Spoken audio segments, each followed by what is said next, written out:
Our kitchen bins were recently attacked by a bear in Florida. So I challenged myself to replace these with a DIY camp kitchen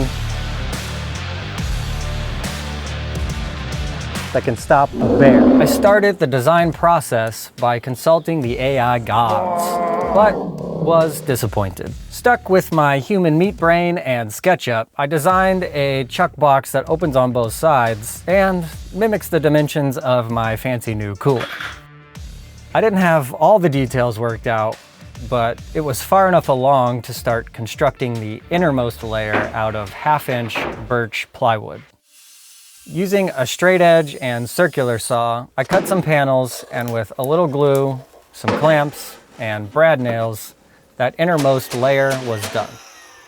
To the top side of that, I added these little catches that will work with the locks I'll add later. And on the bottom will be some wrap torsion hinges for the doors. Those hinges needed to be recessed so a future drawer could slide over them. To do that, I made a template for my router out of some scrap wood and used a bit with this little rolly wheel on it that rolls along the template and cuts out any material below. The inner layer was ready for the hinges, but before I could attach them, I made the first piece of the outer PVC waterproof layer and just liquid nailed it on for now. With that outer layer on, it was now thick enough to screw into the face of these hinges, and they wrap around the top side, which I believe is why they're called wrap hinges. Once those were on, I could glue and nail in the frame for the drawers that I'll make later. That was feeling solid, so it was time for the rest of the outer weatherproof layer, which will last forever out in the elements. But the downside is the PVC dust I inhaled while cutting it will forever be lodged in my lungs. All right, so here it is so far, but upside down. The outer PVC layer overhangs the plywood a bit for extra weather protection, and the two sides are a little long and will act as the feet of the box. The basic structure was done, so I moved on to making the drawers. It was my first time routing out handles like this, again with a scrap wood template. So I almost started a fire and had some reject pieces, but eventually I got the results I was looking for. Those were assembled just like the other plywood pieces with glue and nails, and once sanded down, I had some slick little drawers that slid right into place. But I didn't love the way this plywood edge looked, so I used edge banding with heat-activated adhesive to cover it up. It was really easy to tape down and iron on with a clothes iron I probably wasn't supposed to be using. And then chiseling off the excess might have been the most satisfying part of the whole project. After some sanding, I was really happy with the results. Now to the doors. They're pretty simple squares. The important part is the cam locks. This, apparently, is the cam, and it locks when you turn it and latches into the catch I installed earlier. To anchor the locks, I drilled a hole in the door and elongated it with the router. Then took the lock apart and inserted the body into the door hole. Next, the lock face, the thing that determines which way it can turn, and finally, the cam. With that working, I decided to brand this thing by laser jet printing a logo I designed, taping it face down, adding a little acetone, and rubbing it a bunch to transfer it onto the wood. Shout out to Fix This Build That for showing me how to do this. It really turned out great. And to keep it and the rest of the wood pieces looking great, I sealed them with polyurethane and assembled everything I had so far. At this point, the original design was done, but it dawned on me that PVC and plywood aren't particularly bear-proof. So I decided to wrap it in 1/8-inch steel. I personally have been a little intimidated by steel in the past, but I found with the right saw blade, it's really no big deal to cut with a circular saw. Unless, of course, you have a phobia of flying, red-hot shrapnel. Once it was all cut, I had to drill some holes. I figured out I needed this punch to create a divot in the metal, and a cobalt bit with this little nip that fits into that divot. You can kind of see and hear it click into place. This keeps the bit from sliding around and throwing your hole off center, which sounds painful. Now that the holes were drilled, I switched to this chamfer bit. I love the design of this thing and the way it spits out these strings of metal, but the real point of it is to chamfer these holes so I can put these little bugle head screws in and they sit flush with the metal. As you can see, I had a whole lot of screwing to do. I started with the corners, then covered the edges, and I agree this kind of looks like overkill, but we're dealing with bears here, people. At this point, she was getting pretty heavy. So the last metal pieces I added were these inlay handles. I routed out the handle holes with my state-of-the-art jig and super effective dust collection system. Filled it up with caulk and pressed the handles in. The handles come with holes in the side to hide the screws, but I wanted the screws to tap into the plywood layer rather than just the PVC, so I screwed into the face of the handles. It'll look better later. Now that all that metal was on, the rim around the opening of the box stepped down from metal to PVC to wood. And to make that transition smoother, I used a chamfer router bit all the way around on the PVC layer, which just means I cut it at a 45-degree angle. Here you can see the top edge all sanded down and smoothed out. It was really giving Mad Max at this point, which I didn't hate, but it's the black bear box. So I had to paint it black.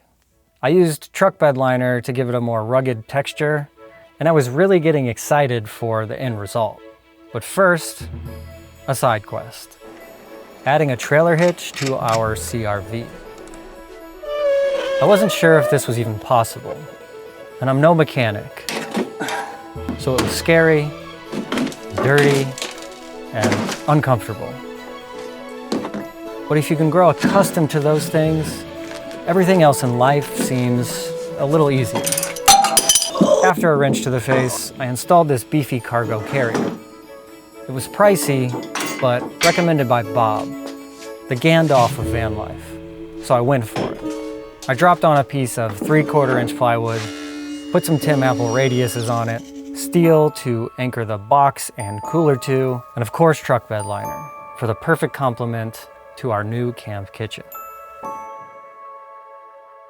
Okay, on to the last thing I decided to add, the bear cam. I got this little guy as a stocking stuffer and never set it up. While pulling it apart to see what was inside, I started to regret what I had done, but it became clear to me that this was busted open for good, so I had to commit.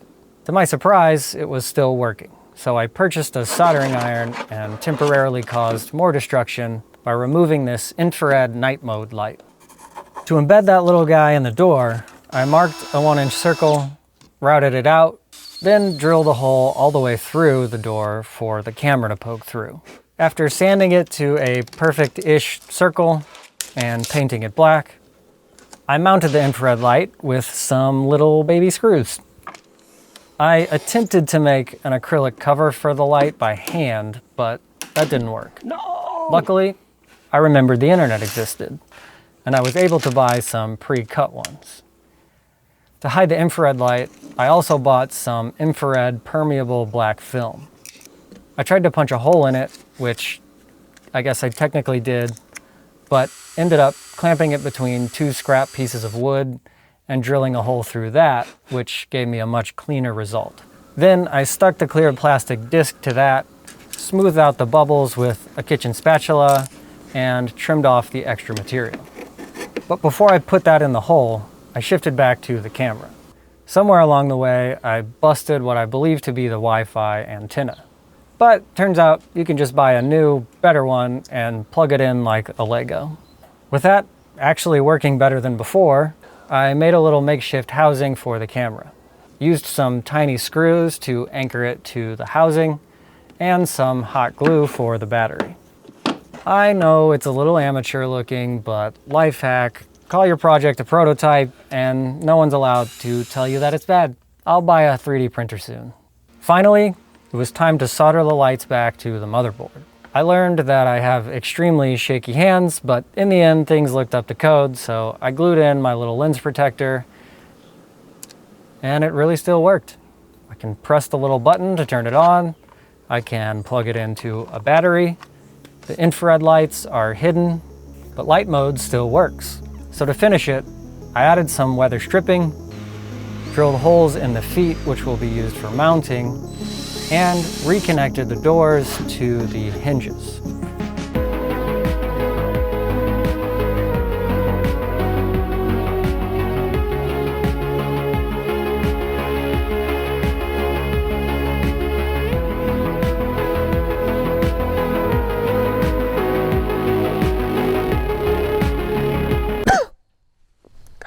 All right, it's anchored to the platform with 3 of these cotter pins and a master combo lock, which I think is easier and more secure than ratchet straps. There's a full inch of material around 4 of the sides, and then on the corners and the edges, there is 1/8 inch steel.